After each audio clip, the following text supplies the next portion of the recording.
কারণ জেমিনাই ভালো করেই জানে যে একটা ব্লাইন্ড ব্লাইন্ড ছেলেও ডেভেলপার হতে পারে। অনেক আছে পৃথিবীতে এখনো, ঠিক আছে। একটা ভারতেরই একটা ছেলে, তুমি তোর বাবা মা ঠিকঠাক দেখতে পান? আমার বাবা মা দুজনেই দেখতে পারতেন ভালোভাবে এখন দেখতে এখন পান? তো মা আছে, বাবা তো নেই। জাভাস্ক্রিপ্ট অতটা ভালো করে শেখা হয়নি, এইচটিএমএল শিখেছি, সিএসএস শিখেছি।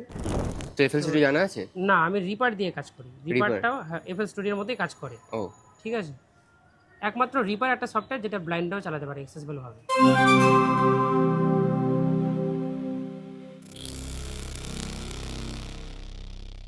ছোটবেলায় আলিপুরদুয়ারের ঘাগড়া বলে একটা গ্রাম আছে, বড় গ্রামটা মোটামুটি, তো ওখানেই বড় হয়েছে।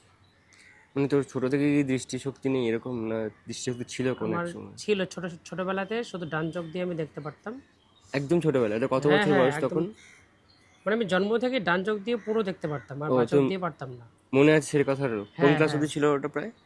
ওটা আমি ভালো মতো দেখতে পারি লাস্ট 2015-তে। ভালো মতো বলতে মানে এই যেমন মানুষ বোঝা আর কি, সামনে কেউ দাঁড়িয়ে আছে কিনা সেটা 2015 পর্যন্ত। কিন্তু ততদিনে অনেকটা কমে এসেছিলো আর কি। তারপরে 16-17 দিক থেকে একদম কমে যায়, তখন থেকে আর বুঝতে পারি না যে সামনে কি দাঁড়িয়ে আছে। এই যে ঘটনাটা মানে 15-এর পর থেকে যেরকম সামনে কেউ নেই, আগে যে অল্প দেখতে পারতিস, এইখান থেকে কোনো অসুবিধা শুরু হলো? মানে যে প্রথম অল্প দেখতে পেতিস, তারপরে যে একদম দেখতে পাচ্ছিস না, এখান থেকে কি কোনো অসুবিধা? আসলে আমার একবারে কমে যায়নি, ধীরে ধীরে। 2010-এ আমি সাইকেল থেকে পড়ে যাই, তারপরে মাথা ফেটে গেছিলো, তো সেখান থেকে চোখেও প্রেশার পড়ে, রেটিনা ছিঁড়ে যায়।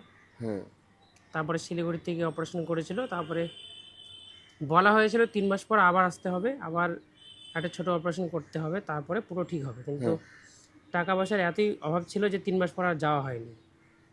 তো তারপরে অপারেশন করার পর মানে অ্যাক্সিডেন্ট হওয়ার পরেও কিন্তু আমি দেখতে পারতাম মোটামুটি।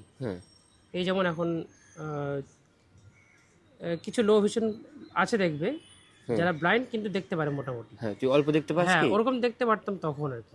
এখন আর জিরো ভিশন? এখন তো জিরো। হ্যাঁ, তো তখন আর কি শিলিগুড়িতে যাওয়ার পরে ঠিক হয় কিছুটা অপারেশন করার পর, কিন্তু 3 মাস পর আবার যাওয়া হয়নি। তারপরে 1 বছর 2 বছর পর চললো, তারপরে একটা ব্লাইন্ড স্কুলে ভর্তি হলাম কুচবিহারে। তো একদিন সকালে ঘুম থেকে উঠে দেখি যে চারিদিক লাল দেখা যাচ্ছে, আলো পড়লেই লাল, আলো না পড়লেই অন্ধকার, এরকম দেখছিলাম হঠাৎ করে। তো আমি তো দেখতে পারতাম মোটামুটি, চলতে পারতাম তখন। এবার হঠাৎ করে সকালে উঠে যদি ওরকম দেখি, তখন তো চলতে অসুবিধা, মানে চলতে পারবো না, তখন অনেক অসুবিধা হয়েছিল। তারপরে এটা মাঝে মাঝে ঠিক হয়ে যেত, অনেকক্ষণ চোখ বন্ধ করে রাখলে আবার চোখ খুললে তখন দেখতে পারতাম আরও ভালো করে। এবার এই জিনিসটা আস্তে আস্তে ঠিক হয়ে যায়, কিন্তু তারপর থেকে শুরু হয় প্রবলেম। মানে চোখের দৃষ্টিশক্তি ধীরে ধীরে কমতে শুরু করে, প্রত্যেক বছর কিছু না করে কমতে থাকে। এরকম করতে করতে 2016-তে এমন হয়ে যায় যে সামনে কিছু একটা আছে বুঝতে পারি, কিন্তু জিনিসটা কি চিনতে পারি না।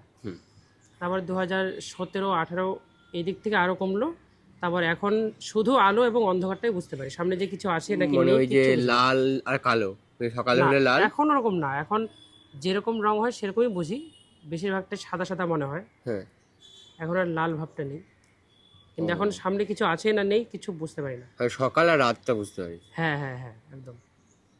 আর সামনে কোনো যদি লাইট পড়ে, যেমন এই যে মাঝে মাঝে যে তোর দৃষ্টিশক্তিটা আসতো, চোখটা ঠিক হলে আবার চলে যেত, ওই টাইমে কি আর্থিক অভাবের জন্যই কি একদমই চোখটা ঠিক করে দেখাতে পারিস না? হ্যাঁ হ্যাঁ, ওই টাইমটাতে আর্থিক অভাবের জন্য যাওয়া হয়নি শিলিগুড়িতে। 2012 সালের কথা বলছি তখন। তারপরে 2016-তে একবার যাওয়া হয় নেপালে। অনেকে বলতো যে নেপালে গেলে ভালো হবে, ওখানে ঠিক হওয়ার সম্ভাবনা বেশি থাকে, তো টাকাও কম লাগে। গিয়েছিলাম ওখানে, কিন্তু ওখানে ডক্টর চেক করে বললো যে এই চোখ আর ঠিক হবে না, অনেক দেরি হয়ে গেছে, 3-4 বছর আগে আসলেও ঠিক হতো, এরকম বললো। তারপর 2017-তেও একবার চেষ্টা করা হয়েছিল, তখনও ওখান থেকেও বলে যে এটা কোথাও ঠিক হবে না, নার্ভ শুকিয়ে গেছে, নার্ভের প্রবলেম, ওরকম বলেছে আর কি। যে তোর বাবা মা ঠিকঠাক দেখতে পান? আমার বাবা মা দুজনেই দেখতে পারতেন ভালোভাবে, এখন দেখতে পান? এখন তো মা আছে, বাবা তো নেই। বাবা কি অসুস্থ? না, বাবা মারা গেছেন। তুই বেঁচে দেখেছিস বাবাকে?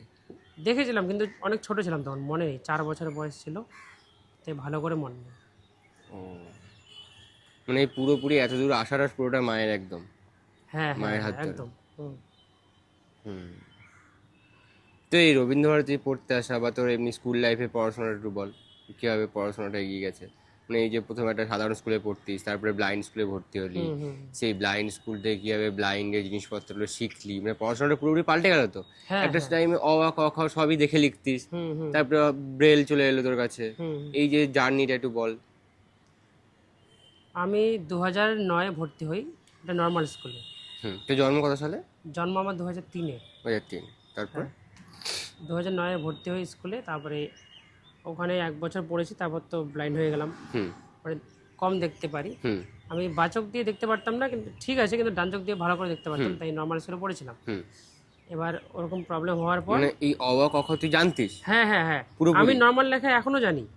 ও, আমি মানে যদি তোর বর্ণ পরিচয়টা মোটামুটি এবিসিডি অ আ ক খ এগুলো সব জানা ছিল হ্যাঁ একটা হ্যাঁ টাইমে? হ্যাঁ ও, যদি কোথাও হাত দিয়ে স্পর্শ করে লেখাটা বোঝা যায়, হুম তাহলে কিন্তু সেটা আমি হাত দিয়ে স্পর্শ করে বলতে পারবো যে এখানে কি লেখা আছে। হ্যাঁ। নর্মাল লেখার কথাই বলছি। নর্মাল লেখার কথা হ্যাঁ। বুঝতে পেরেছি। আমি তারপরে 2011-তে ভর্তি হই ব্লাইন্ড স্কুলে।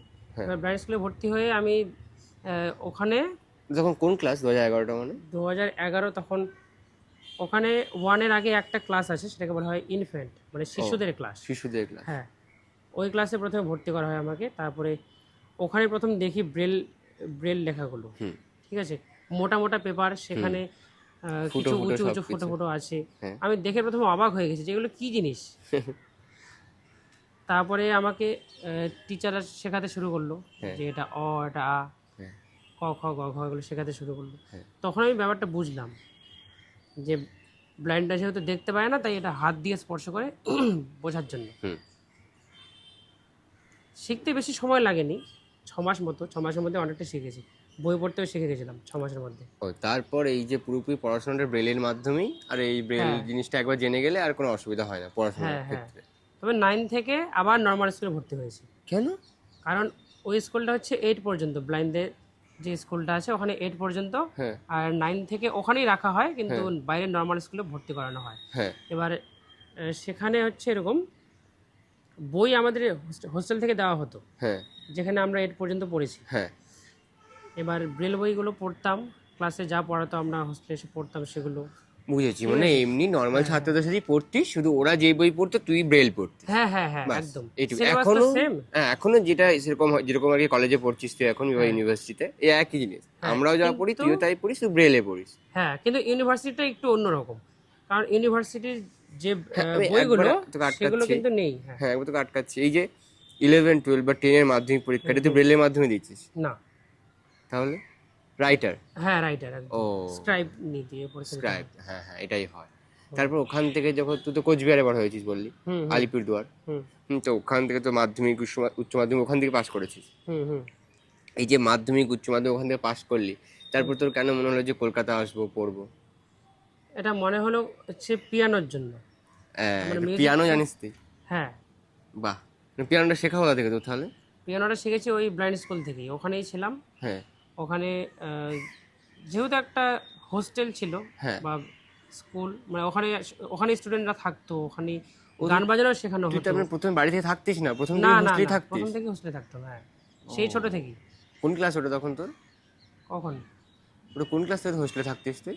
আমি একদম ছোট থেকেই, যখন ইনফ্যান্টে ভর্তি হই। ও হ্যাঁ, তুই 1 এর বললি আগে। 2011 সালে। হ্যাঁ। হ্যাঁ, 11 থেকে হোস্টেলে একদম ভর্তি। হ্যাঁ হ্যাঁ ওখানেই খাওয়া দাওয়া, ওখানে সবকিছু, শুধু পুজোতে বাড়ি আসে নাকি? হ্যাঁ হ্যাঁ পুজোতে, গরমের ছুটিতে, তারপর বড়দিনের ছুটিতে। বুঝলাম, ওই বছরে 2 থেকে 3টে ছুটি, বড় বড় ছুটি, যেই ছুটিগুলো বাড়ি আসা, সেই ছুটিগুলো। হ্যাঁ, বুঝলাম। তারপর বল পিয়ানোর একটু ঘটনাটা আমরা শুনি। পিয়ানো হচ্ছে 2017 থেকে আমি কিবোর্ড ধরতে শুরু করি, মানে মিউজিক্যাল কিবোর্ড। হুম ওখানে কয়েকটা দাদা ছিল, হুম দুটো ছিল। হ্যাঁ, একটা বন্ধু আর একটা দাদা, ওরা আগের থেকে বাজাতে পারতো। ওদের কাছ থেকে আমি একটু শেখা শুরু করি কিছুটা। হুম। ওদের কাছ থেকে কিছুদিন শেখার পর তারপর নিজের থেকে শুরু করলাম শেখা, কারণ সবসময় তো আর ওরা শেখাতে পারবে না। না, কারোর একটু সময় হয় না সব সময়। আমি গান শুনতাম আর গানগুলোর সুরটাকে তোলার চেষ্টা করতাম বাজিয়ে বাজিয়ে। এরকম করতে করতে 2018-র দিকে হয়ে যায়। তখন 2018-র দিকে এরকম হয়ে যায় যে আমাকে যে কোনো নতুন যদি গান শোনানো হয়, সেটা সুরটা আমি ঠিক বাজিয়ে দিতে পারবো। তারপর 2018-তে ওই যে তুই কিবোর্ডটা শিখতে শুরু করলি, ওই কিবোর্ডে তো তোর কিবোর্ড ছিল না, ওটা হোস্টেলে কিবোর্ড ছিল। হোস্টেলে ছিল। হ্যাঁ মানে হোস্টেলের কিবোর্ড থেকে তুই পুরোপুরিটা শিখেছিস ওখান হ্যাঁ থেকে? হ্যাঁ হ্যাঁ। বাহ। তারপর? তারপর ওটা তো নর্মাল হারমোনিয়ামের স্টাইলেই শিখেছিলাম। হুম।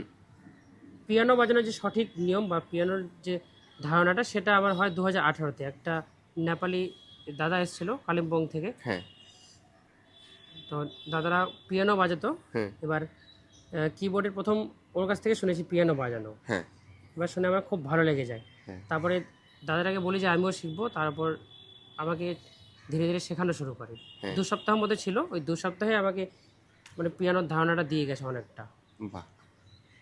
তারপর থেকে আমি ওইটুকু ধারণা থেকেই আমি প্র্যাকটিস করা শুরু করি ধীরে ধীরে। হুম। তারপর যেহেতু হোস্টেলে অতটা সময় হতো না প্র্যাকটিসের, যেমন সকাল করে প্রেয়ার হতো, তখন প্রেয়ারের আগে 15 মিনিট থেকে আধা ঘন্টা মতো সময় পেতাম প্র্যাকটিসের জন্য। হুম। তাছাড়া পেতাম না। হুম। মানে এটা করা একটা নিয়ম কানুনের মধ্যে থাকতে হতো। হ্যাঁ হ্যাঁ। এবার সেই জন্য সময়টা খুব একটা বেশি হাতে থাকতো না। না। বুঝেছি একদম। তারপর বাড়ি আসলে তো হতো না। হুম। তারপর লকডাউন হয়ে গেল 2 বছর। হ্যাঁ। তো মানে খুব একটা ডামাডোলের মধ্যে অল্প শেখার পর আর শেখাটা ভালো করে হয়ে হ্যাঁ উঠছিল হ্যাঁ। না। তারপর মোবাইল কিনি 2020-তে। হ্যাঁ এবার যেহেতু বাড়িতেই ছিলাম, তো বাড়িতে সারাদিন মোবাইল শিখতাম, এবং যখন মোবাইলটা শিখতে পেরে যাই তখন ইউটিউব থেকে পিয়ানো শেখা শুরু এই করি। চোখের যে তোর দৃষ্টি নেই, এই ক্ষেত্রে মোবাইল চালাতে কোনো অসুবিধা হয়নি প্রথম প্রথম যখন মোবাইল কিনলি তুই? দাঁড়া, সেটা বলছি আমি, মানে এই যে কলকাতা আসার কথাটা বলছি। হ্যাঁ বলেন। তো তারপরে এবার পিয়ানো যখন শেখা হয়ে গেল অনেকটা, হুম। মানে আরও ইচ্ছেটা বেড়ে গেল।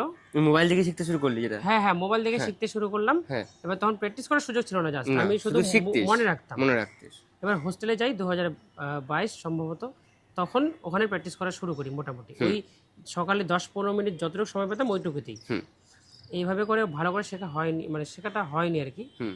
তো এবারে ভাবলাম যে পিয়ানো এবার ভালো করে প্রপারভাবে শিখতেই হবে আমার। হুম।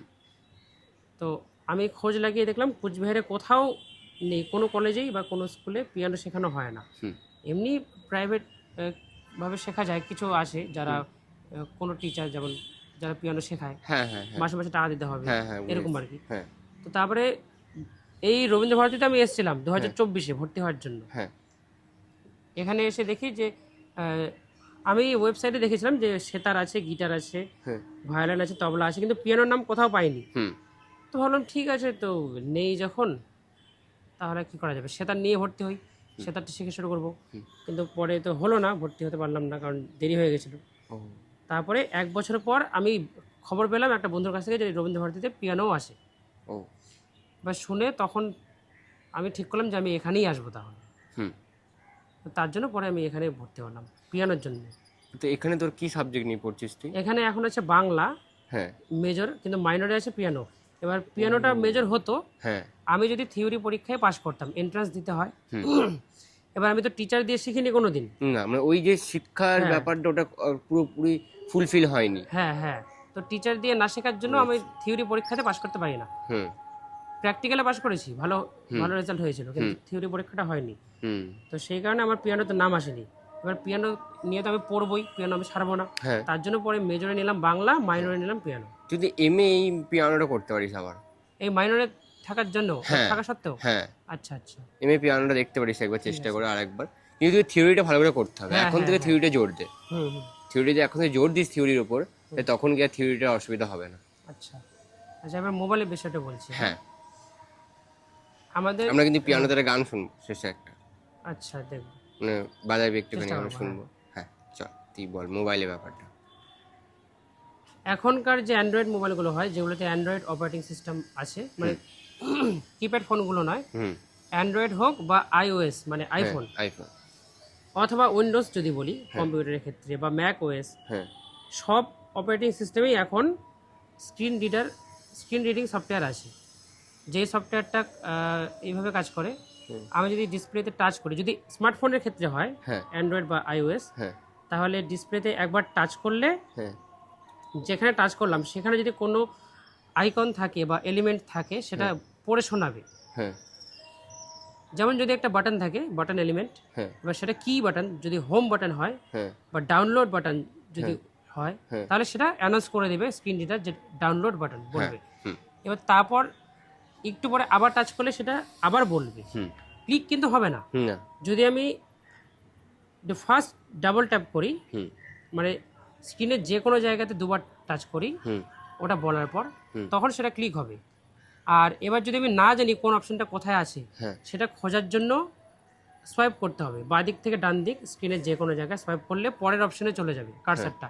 হ্যাঁ সেই স্ক্রিন রিডারটা অন করলে, মানে সফটওয়্যারটার যে আছে সেটা অন করলে ওখানে একটা কার্সার তৈরি হবে, যেই কার্সারটা যে কোনো একটা এলিমেন্টের উপরে থাকবেই। হুম এবার সোয়াইপ করলে ওটা সরবে, পরের অপশনে যাবে এবং বলবে যে এর জিনিসটা কি, কার্সারে যেখানে যাবে সেটার নামটা বলবে। হুম। এবার আমি যদি ডাবল ট্যাপ করি তাহলে কাজটা হবে। কাজ হবে। আমি একটু দেখাবো একটু। হ্যাঁ দেখা। আচ্ছা,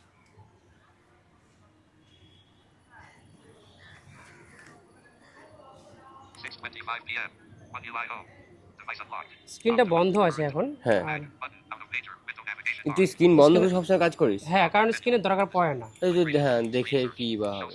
হ্যাঁ, এই যে স্ক্রিনটা জ্বালালাম, হ্যাঁ ব্রাইটনেসটা কম আছে। হ্যাঁ ব্রাইটনেস বাড়ালে যেহেতু ব্যাটারি বেশি যায়, আমার স্ক্রিন তো লাগে না, তাই হ্যাঁ, এরকম করে রাখি। একদম। এবারে আমি যেহেতু এখন জানি যে ফোন অ্যাপটা কোথায় থাকে, তোকে টাচ করলাম, বললো ফোন। হ্যাঁ এবার স্ক্রিনে যে কোনো জায়গাতে আমি ডবল ট্যাপ করি, হ্যাঁ। তাহলে ফোনটা খুলে যাবে। ও ফোন খুলে গেল। এবারে আমি এরকম সোয়াইপ করেও হ্যাঁ অপশনগুলো দেখতে পারি। হ্যাঁ এই যে বলছি, একটু বলে নিতে পারি। এই যে আউটগোয়িং কল, নাম্বারগুলো, নামগুলো বলছে। এবার যেটা আসলো আমি যদি কেউ কল করতে চাই, এবার নাম্বারটা খুঁজে নিলাম।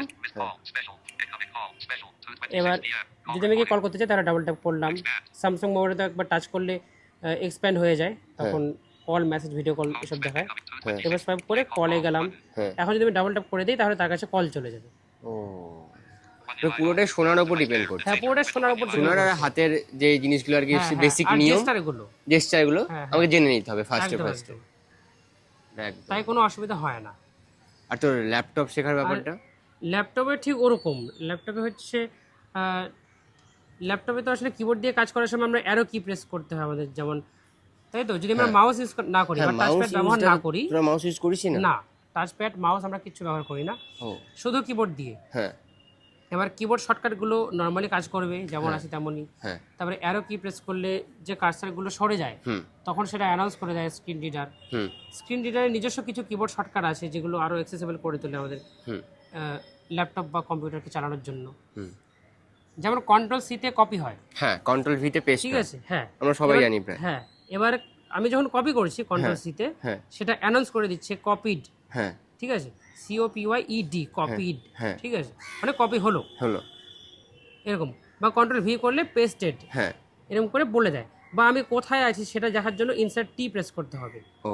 ইনসার্ট কিটা হচ্ছে স্ক্রিন রিডারের শর্টকাট কিভাবে হিসাবে ব্যবহার করা হয় আর কি।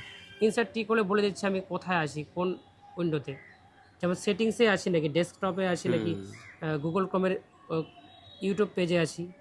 তুই যে এই সবগুলো কম্পিউটার শিখেছিলি সব নিজে নিজে শেখা? না, কম্পিউটারটা পুরো নিজে শেখা না, তাহলে বেশিরভাগটা নিজে শেখা বলবো। আমি মোবাইল থেকেই শিখেছি বেশিরভাগটা, ওই জেমিনাই, চ্যাট জিপিটি এদের কাছ থেকে।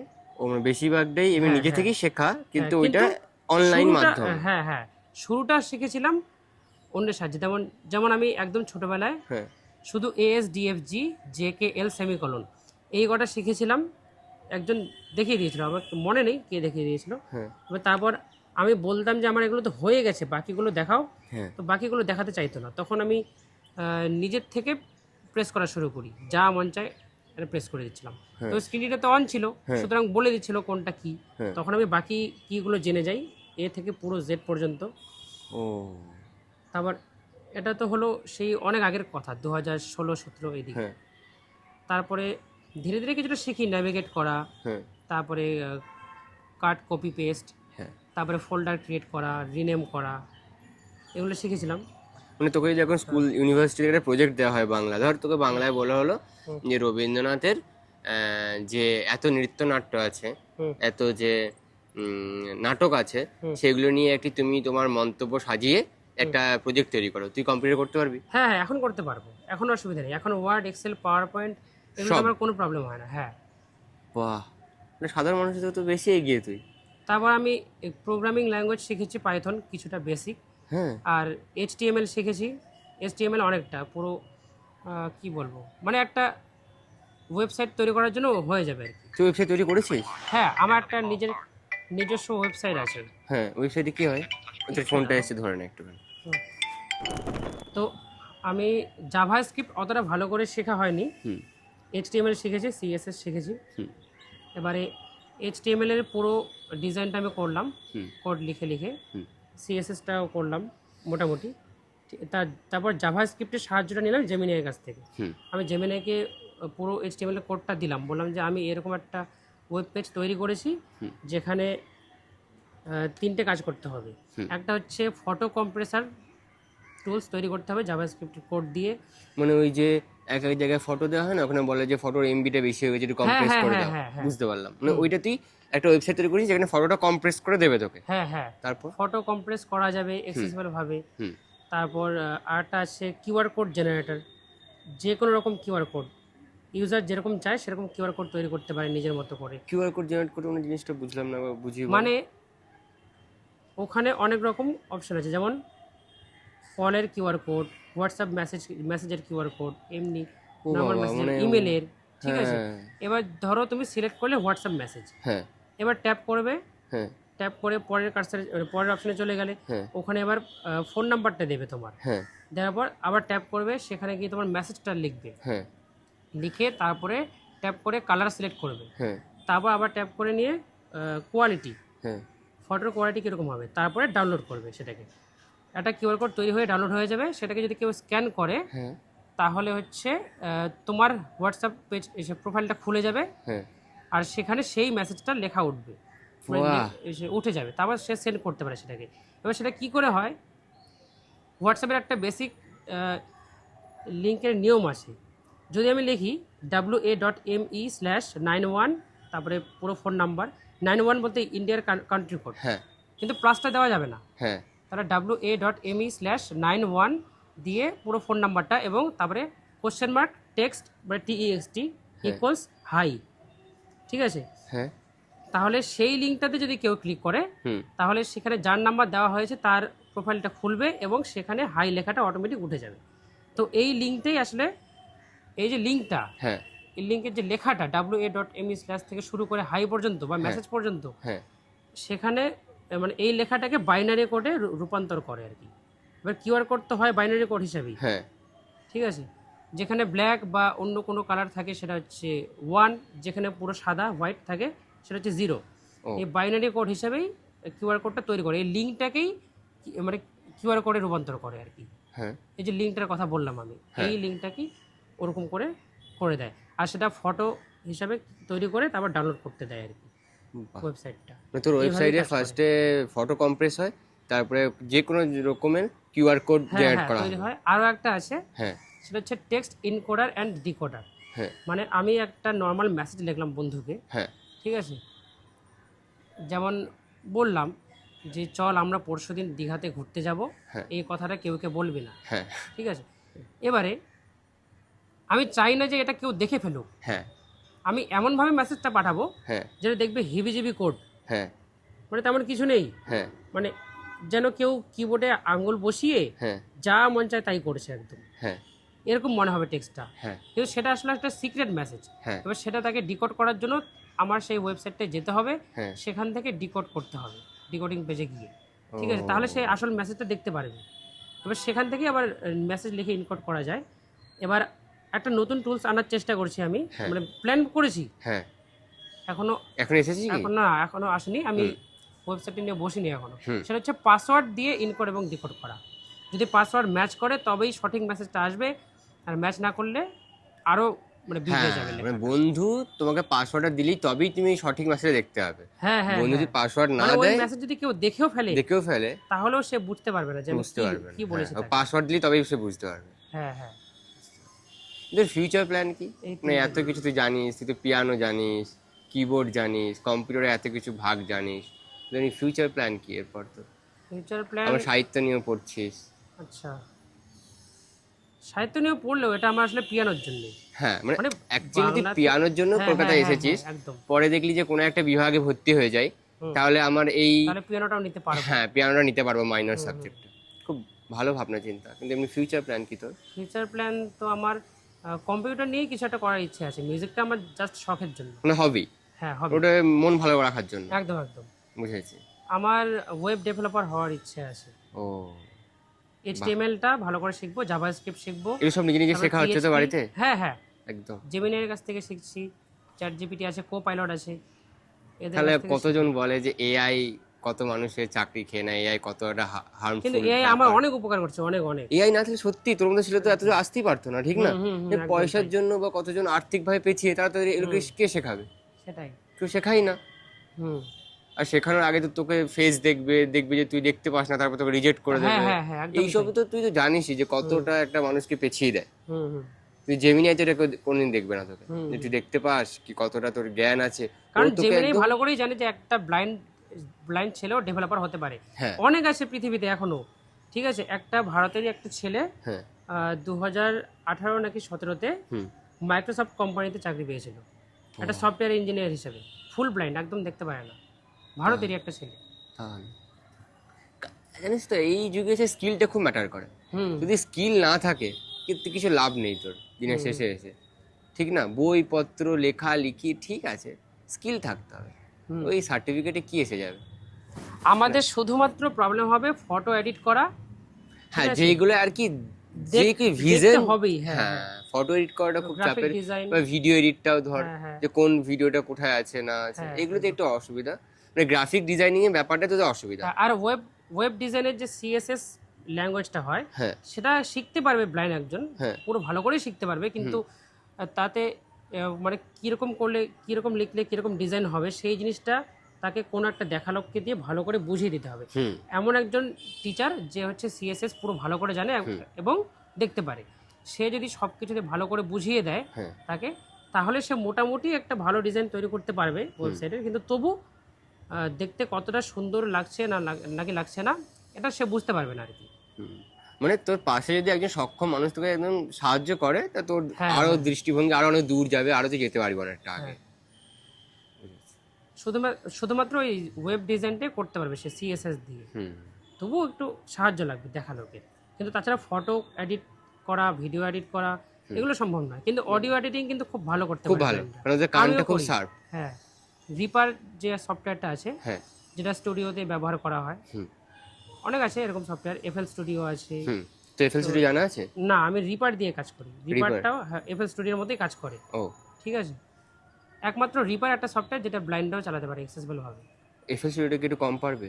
হ্যাঁ হ্যাঁ, এফএল স্টুডিওতে হচ্ছে বেশিরভাগ গ্রাফিক্সের উপর কাজ করে, মানে গ্রাফিক্যাল ইউজার ইন্টারফেস। হ্যাঁ ঠিক আছে। ওখানে মানে ঠিকমতো কিবোর্ড দিয়ে চালানো যায় না। হুম, জিপারটা একদম কিন্তু রিপারটা, সরি হ্যাঁ, রিপারটা এমনি নর্মালি কিন্তু সেরকমই এফএল স্টুডিওর মতোই। হ্যাঁ কিন্তু একটা আসারা বলে একটা সফটওয়্যার আছে, হ্যাঁ বা এক্সটেনশন, ওটা সফটওয়্যার না, রিপারেরই একটা এক্সটেনশন। ওটা ইনস্টল করলে তখন পুরো অ্যাক্সেসিবল হয়ে যায়। আর তার সাথে যদি কারো জস স্ক্রিন রিডার থাকে, তাহলে তাকে জসের স্ক্রিপ্ট ডাউনলোড করতে হবে রিপারের জন্য। বা এনভিডিয়া থাকলে তাহলে কিছু করতে হবে না, তখন রিপারটা খুব অ্যাক্সেসিবল হয়ে যায়। এবার সেখানে তখন ব্লাইন্ডরা করতে পারে। তুই কোনো মিউজিক অ্যারেঞ্জমেন্ট বা মিউজিক করেছিস কখনো? করিনি, কিন্তু আমি করতে পারবো, শিখেছি। আমি নিজে নিজে অনেক কিছু করি, শিখি। বাহ, খুব ভালো লাগলো। হ্যান্ডশেক একটা, এদিকে হাতটা বাড়া। কথা বলে খুব ভালো লাগলো।